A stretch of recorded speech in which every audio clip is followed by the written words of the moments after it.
Chair. Okay, good morning everybody, and just warm welcome to the public joining us for our Zoom, and welcome to media and staff. So this will be one of the shorter council meetings that any of us will experience, but yeah, it's a necessity to have this additional council meeting so that we can pass and approve the policy for the Mayoral Emergency Relief Fund. So that's one of the two items that we'll be talking to. So first of all, just ask, are there any apologies? We have apology for lateness from Councillor McRovey. No other apologies. Someone like to move or accept that one? Councillor Tabarell and Councillor Newton. Those in favour, please say aye. Aye. Against? That's carried. Do we have any declarations of interest? None. So we'll go straight to item 3.1, Waitaki District Mayoral Emergency Relief Fund policy on page 6. So Mrs. Guyan, do you like to make any comments? I think you had some feedback from Nima on the policy. Yes.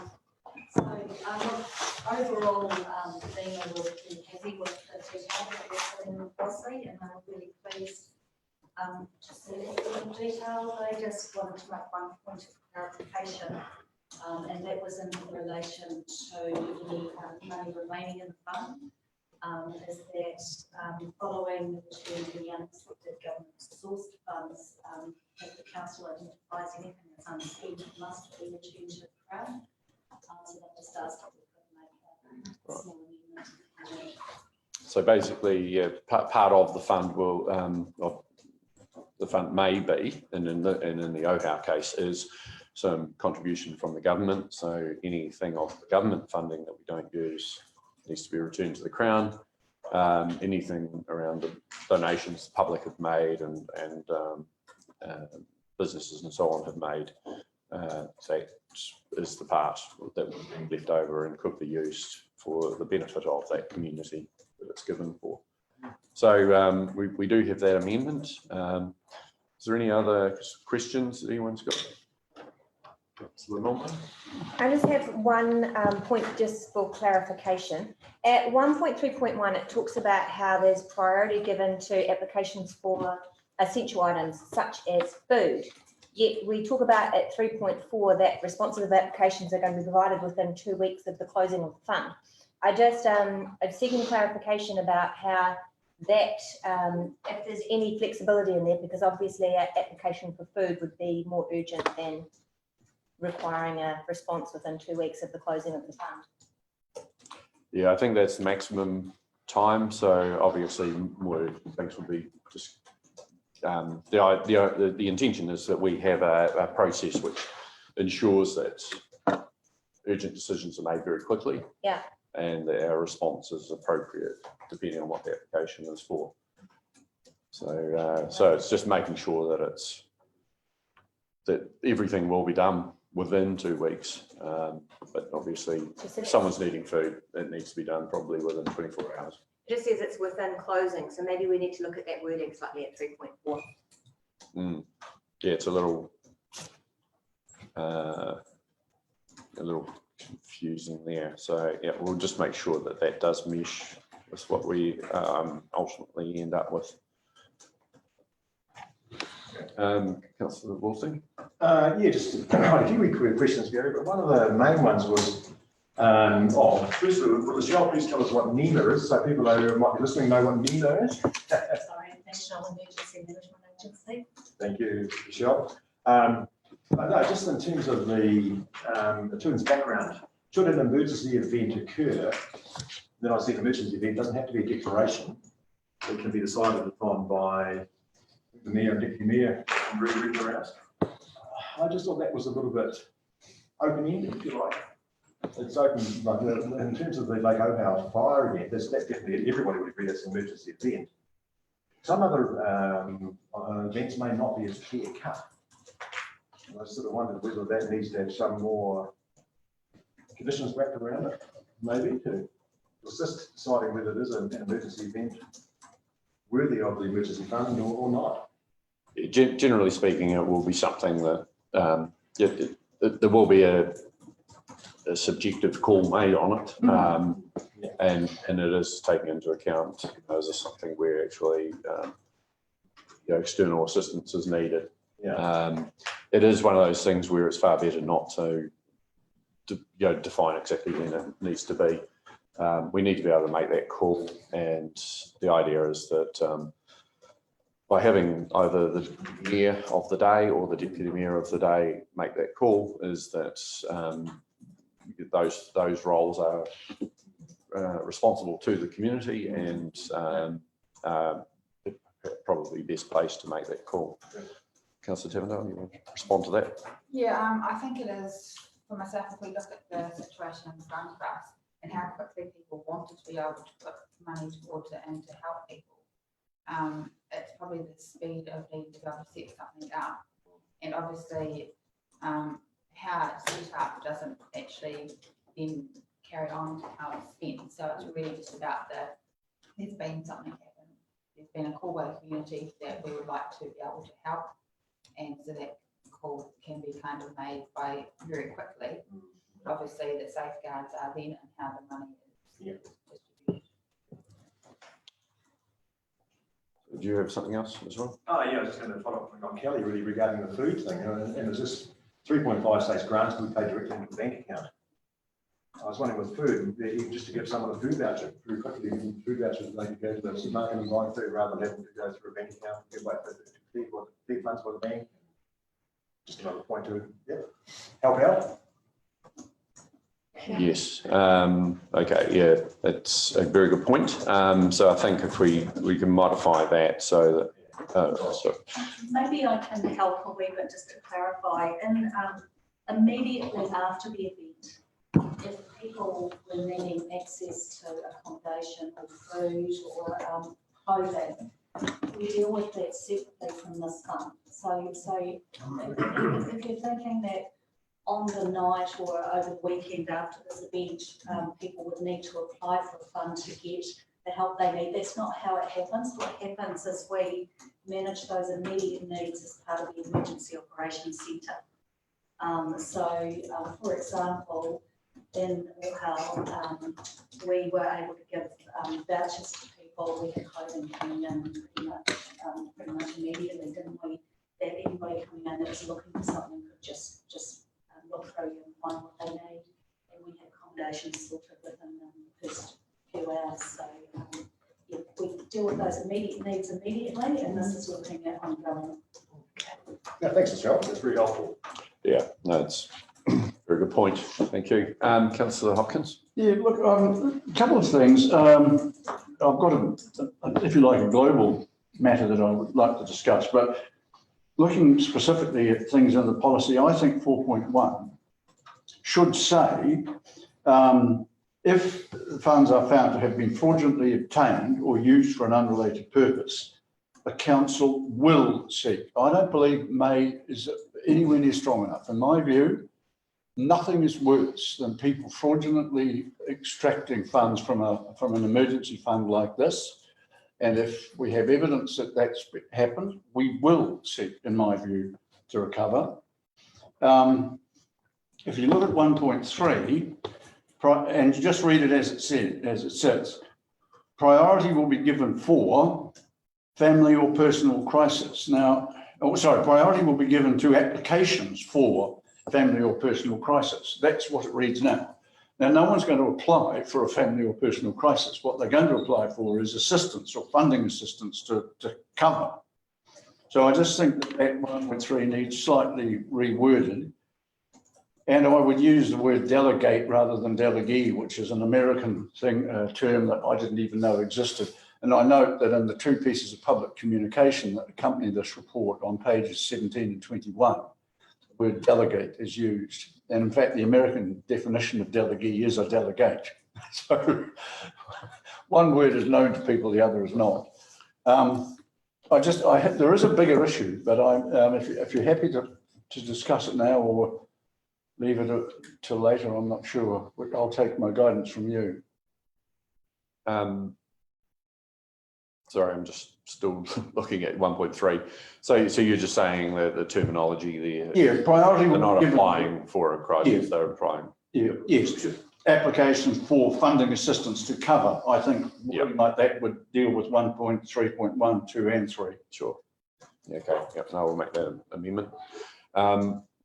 So yeah, what's your global? Well, I just think, look, this may seem a bit high-minded, but I go to the constitutional matter of local government. You are the only person elected by everyone in the district, and to my mind, a mayoral relief fund should be exactly what it says on the tin. It's yours. And I think the only time that any delegation should occur is if and when you, or any mayor for that matter, is incapacitated, perhaps as a result of an emergency, or unavailable. And to me, it's your fund, and the mayor's fund, I should say, with every council, the mayor being the only person who's elected by everyone in the territorial local authority area. And I would make everything else discretionary. You know, deciding committees, if you want one, you have one. I don't believe you should be obliged to set one up. And I don't believe that unless, and if you can't allocate funds, I think it should be done by a committee of elected members, because, and I mean no offence to the deputy mayor, none at all, I genuinely mean that, but she is an appointed person. And well, deputy mayors are appointed people, and they're different in that respect, in that regard, to mayors. And in my view, the funds should sit with you, and how it's administered and who it's administered, or who you seek guidance from, should be at your discretion. And that's just, I just think we've over-egged this a little bit and made it more complicated. And for those reasons, I'm just arguing that I'd like to see it simplified a bit, and given you more autonomy and control over it. It's your fund. So yeah, I mean, very quickly, this is generic. The idea is that it's whatever council in the future, this is a policy for them, and whatever mayor that might be in the role. This is about transparency and avoiding or mitigating any risks by actually having a deciding committee where you've got, there's some options within that, and I'd expect that the mayor of the day will make a decision, you know, where there's, you know, where it says a councillor or community board member, I mean, you know, the mayor will probably make that decision, which one is it going to be.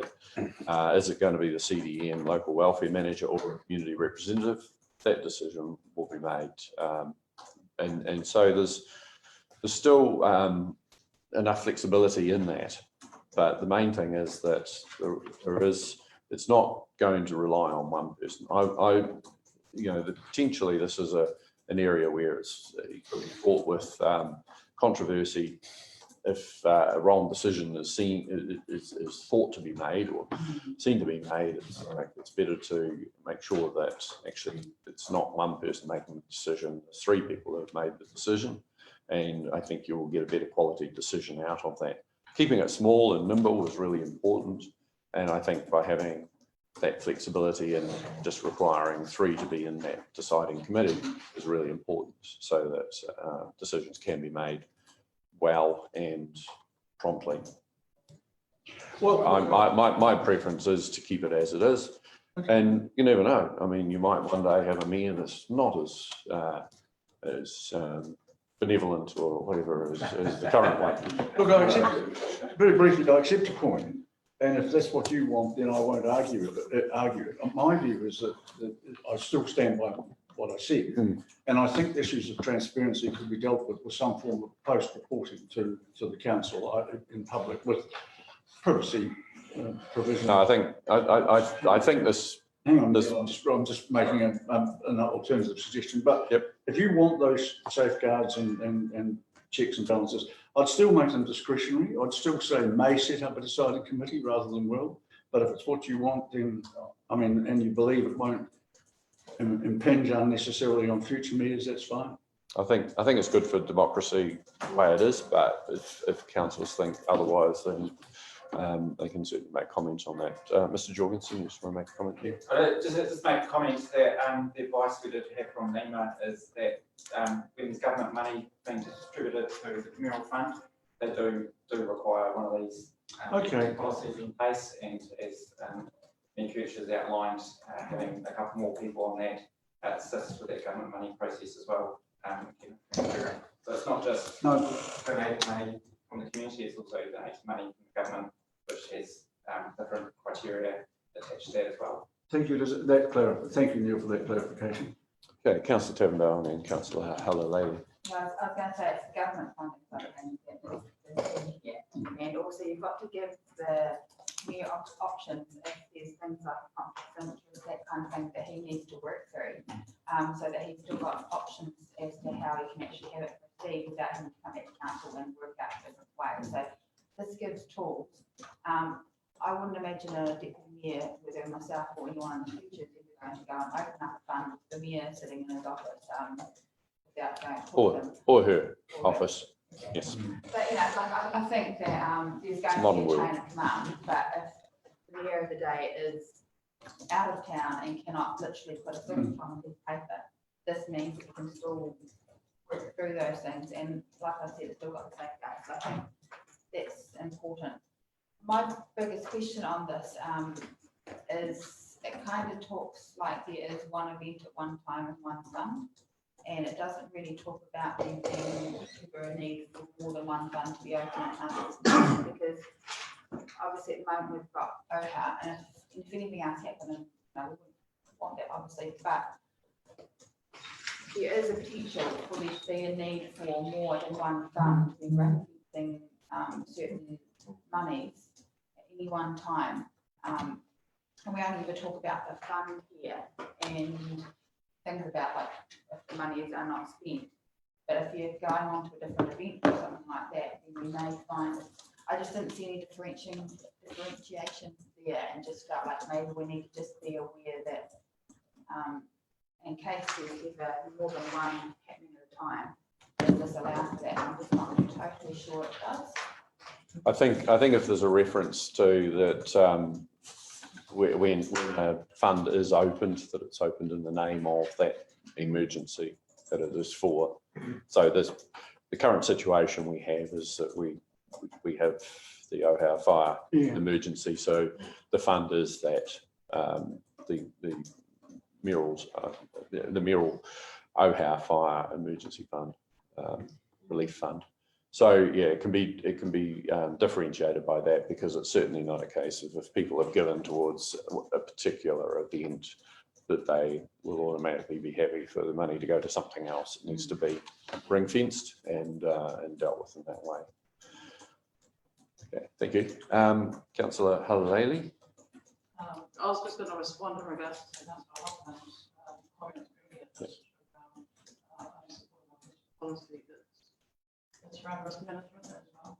And we have to, from a governance perspective, we have to be practicing good practice and safety, accountability, and transparency. So that's Point taken. I just think it should be discretionary. That's all. That's fine. Councillor Nugent. Yeah, I'm just wanting a point of clarification in relation to the purpose. Does the purpose need to include the activation of a CDM? No. Yet not necessarily declaring a state of emergency? Because it's referred to throughout the document in terms of CDM's involvement. It almost always, the EOC will have been activated. It's the way I see it. Trying to think of whether there would be something which didn't require it to happen. It says in 1.1 that policy, such an emergency event does not require there to have been a declared state of emergency. No, but I'm Still activated. thinking if there wasn't, the EOC didn't need to be activated. I think potentially there might be some emergencies that just don't involve the council. But yeah, drought is a possible example, and might be closer than we'd like, where you could definitely have a relief fund, but it hasn't really needed a activation of the EOC. emergency operations centre. So yeah, it's less likely, but it keeps it flexible. Again, I mean, the idea is these things are done very transparently, and they're not going to be done flippantly. You know, no, I doubt that any sane mayor would be going and opening a fund for something where there wasn't a clear, you know, it wasn't clearly seen by the public as actually this is something where we need some funding to come into. So I think we'll be okay. Councillor Wallstein and Councillor Hopkins again. Yeah, just a couple of points, Gary. Just one to Mel. First about the money in the bank account. The reference, like what's the donations to the other fund, references put over there. So if there were two events at the same time, you have references as to people put the reference to the fund they're trying to do the event that they are supporting, I guess. I think that the policy needs to reflect. Yeah. Yep, that was it. Don't take it. No, it's not. No, that was just that. But no, just the background. Short meeting. On page number 7, the list of background, it starts off there, just the attached draft, I think the emergency district funds, etc., etc. Processes are in place should an emergency event occur and council receives offers of donated goods or money. I don't see that written anywhere else in the policy, but that, to me, reading that would only, the emergency event would only take place when council receives offers of donated goods or money. And it doesn't talk of council funds being contributed to that event either in the case. So just a question, point of clarification, am I reading that right? And council receives offers of donated goods or money, that's a condition for an emergency event to be deemed, or for an event to be deemed an emergency event. And talking about offers of donated money, goods and money from the government or the public, what about council fund? That's that event as well. Well, I think if council, as in the governments, have decided to give money, they're probably going to be fairly specific about what it's being given for. In which case, they would be there's the deciding committee essentially for that, as opposed to setting up a fund to receive money coming in. I agree with Gary. We're going to that one fund, but I just didn't think anywhere that council contributions was taken into account. So that government contributions, but not, and that one they're members of the public. I guess in a technical sense, we can offer ourselves money for a fund. Yeah, in a legal sense, you could do that, but I'm pretty comfortable. The council today would figure that one out. But is that a condition though, and council receives offers, is that a condition before an event can be cleared? No. That's what it reads like there. No, so this is about having the process. So should an emergency event occur and the council receives offers, then we make sure we've got the process in place to look after it. So it's not that we open, whether we open the fund or not. No. It's just making sure that we've got a clear process. Yeah. Councillor Hopkins. Yeah, because I would suggest two very minor amendments on page 10 that could, in my view, properly and correct address the issues correctly raised by the Deputy Mayor and Councillor Wallstein. If the first sentence read as follows: the purpose of this policy is to provide guidance on how the Waitaki District Mayoral Emergency Events Relief Fund. So immediately you create a generic category, emergency events, plural, rather than any one particular one. And I would have thought that would be one way of dealing with the issue of specificity that Councillor Tavendale raised. In regards to Councillor Wallstein's comment, the fund has been established to accept monetary donations from people, organisations, including council itself, who wish to offer. And I mean, Colin's right, you have a mayoral fund which is budgeted every year. The council may decide to vote additional money for this fund, but the point he is making, I think, can be covered by just adding those words. Yeah, I think the first one's not necessary. I think it didn't, in the original draft of this, it didn't even have emergency in there. It was just Waitaki District Mayoral Relief Fund. Well, that was the other thing I was going to suggest, that you take out emergency altogether. It was added to keep it to have it in keeping with some of the other documents that were supporting it, which referred to an emergency relief fund. So I wouldn't worry about that. I think the second one is a good option to add, including for council itself. So I think you're generally happy with that. Councillor, Mr. Mayor, I think we're almost making this more complicated than it really is. trying to, yeah. So, and I'm prepared to move the recommendations if you were ready. Take that notice of motion. I'll just take Councillor Milmine first. Just too complicated for a little bit before we move on. Only slightly though, there's just one area that worries me a little. Basically, every event will have a different set of needs, and there's a very small group setting the parameters of how the fund could be used. So depending on a particular event, maybe a larger group could set some parameters for the use of the fund to make sure that it reaches the greatest number of people more fairly. So maybe a greater group sets parameters for the actual decisions to be made. That's the one thing that I feel that is missing. Some funds, you know, $2,000 cap would be amazing, depending on what the emergency is. In another situation, a much greater cap might be necessary, but it should be set as a bigger group so that we've all got ownership of the expenditure rather than putting so much responsibility on a very small team without any parameters having been set for a particular emergency we might come across. I think good practice will be that that's what happens. It's what's happened already so far, where we've had discussions on potential use of funds around the OHAP fire. Shouldn't So it be written into a policy? Well, it depends on trust, I suppose. It's not.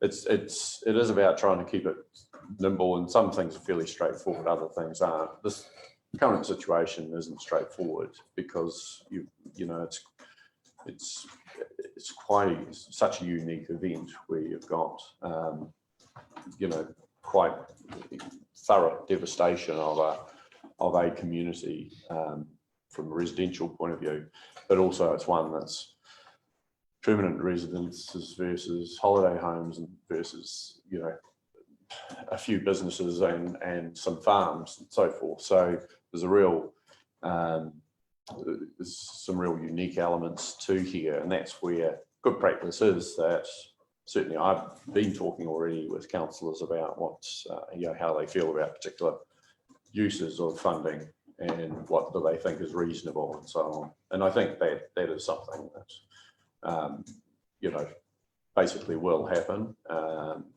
but it doesn't necessarily need to happen. Some things are quite fairly obvious, and I would say a small group can get on and make decisions. If you're talking about being able to make urgent decisions within 24 hours, it's not necessarily something where you can meet and canvass opinions in the same sort of way.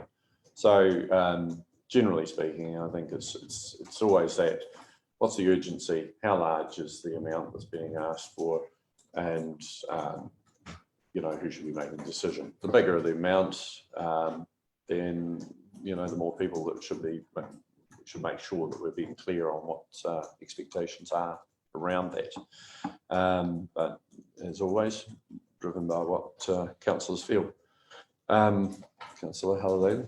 Oh, just a comment, just in regards to the signing committee, is also included the local seating and welfare manager. So they'll be able to help assess what the actual needs are as opposed to from government, ensuring we have, you know, the funds being distributed. Yeah. They would have the frontline knowledge and the experience and expertise to be able to identify and assess that. Yeah, and that's where that last option of that local CDEM welfare manager or a community member comes in, because sometimes it's a community person will be able to help identify those needs. In this case, with the OHAP fire, it was actually, I think any community member potentially is very conflicted, and it would be very difficult to put them in that position of having to help make decisions. Local CDEM welfare manager is better placed to have that broader understanding of need. Councillor Newton? Just one wee technical question. Does the process flowchart and fund fact sheet and application form part of the entire document, or are they separate documents and should be referenced in the original policy per se? Well, they're essentially should be appendices to the I'll get that noted. to the document. Yeah, so we make sure that they get noted. Thank you. So, Mrs. Guy, you're happy with that? Sure, that's the official view. Thank you. Councillor Hopkins? Just a very quick question, Mayor Kircher. The resolution or recommendation as it sits says adopts the draft Waitaki District Mayoral Emergency Relief Fund policy. I presume, since we have suggested some changes, that should say with amendments. Councillor Kingham was going to be adding that. Okay. Yep. And just as clarification, then, have you taken? Are we amending everything as it has been discussed this morning? Well, I think there's some things where I've said yes, we should amend that. Yeah. I haven't heard anything otherwise. Things that I have said, I don't think they need to be amended. I'm happy to hear any views on whether people feel that they should be amended or not. So I'm happy to move with amendments, given that we don't need to record those particularly now. If you'll have so is there anything, well, first of all, we've got a seconder for that, Councillor Percival. Thank you. Have we got any further discussion on some of those particular points? So, given the process, the flow charts and so forth, does that give people some reassurance around Yes. how funds are allocated and so forth? Definitely. Because I think it is a very crucial thing, and making sure that there's transparency and sharing the responsibility is important. The blame, no, but it is making sure that you've got a number of eyes across any decision that's being made. Okay, well, anything further? I'll put the motion. Those in favour, please say aye. Aye. Those against? That's carried. Thank you very much. Secondly, the draft letter of shared priorities for the upper and lower Waitaki zone committees. So this is the two zone committees are joint committees of council, and with the upper Waitaki zone committee, it's a shared committee between ECAN, Waitaki District Council and Mackenzie District Council. The lower Waitaki zone committee is a joint committee between Waitaki, Waimati and Environment Canterbury. So we do share priorities, and we want to make sure that each party is aware of those priorities. So the idea of the letter of shared priorities is that it helps state what those are. So we have two representatives of zone committees here, namely Councillor Hopkins, one, Councillor Hopkins and Councillor McRoby is, I remember where he is now, so he may be an apology, not just for lateness, but for the whole meeting. So Councillor Hopkins, do you have a comment on that? Yeah, first of all, I apologise to the other members of the council for not attending that meeting on the 19th. I couldn't. I was taking part in a hearing on Craig's Mine application and didn't have time. I'm concerned, looking at ECAN's recommendations to the committees and ours indeed, that people and our dependence on water appears to be almost completely absent from the expectations and wishes. And I would like to see us add something in our actions or priorities. Now, rather than, I'll suggest a set of words now, but if people think it's a good idea, then we can refine them a little bit before it goes away. See some reference to promoting or encouraging the responsible use of water to sustain the 4 well-beings identified in the Local Government Act purpose clause for territorial or for local authorities. That's, I really would like to see that. And if you look at bullet point 3 in the second paragraph, achieving a higher uptake of water quality responsibility from landowners to ensure water quality improves. Could I suggest that be reworded to read achieving a higher level of engagement and support from landowners to ensure water quality improves? I just don't think it's anywhere near as clear as it could be at the moment.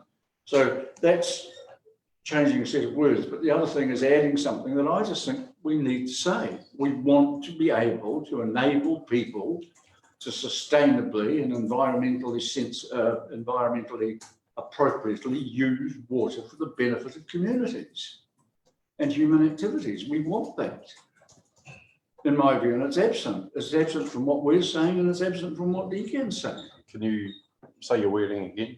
Well, I was just suggesting that we that our priority is to promote the responsible use of our water resources to sustain the 4 well-beings identified in the purpose clause of the Local Government Act 2019, I suspect it was.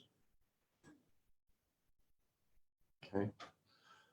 And that covers environmental, social, cultural, and economic. Yeah. People have thoughts on that? Supportive of that? Councillor King? Well, I certainly do, and I think we've got to acknowledge what a lot of our farmers are doing already. Farmers already are doing farm environment plans for regional councils, for whoever they supply their produce to, and if they're irrigators, to their irrigation company. So, and I don't think that's acknowledged in here, what's already happening. And taking it a step further on page 27, where it suggested about the government finalising the action for healthy waterways, some of these restrictions are going to actually put some demands on farmers that are going to make it pretty tough. So I think we've got to be a little bit more gentle. We've got to look. These are some of our large ratepayers that we've got to look out for, and that we've got to support. Any comment? Okay.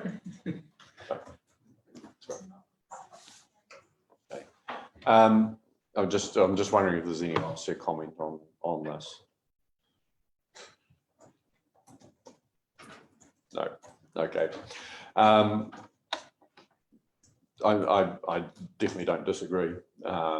It's making sure that it's fitting to be in this document.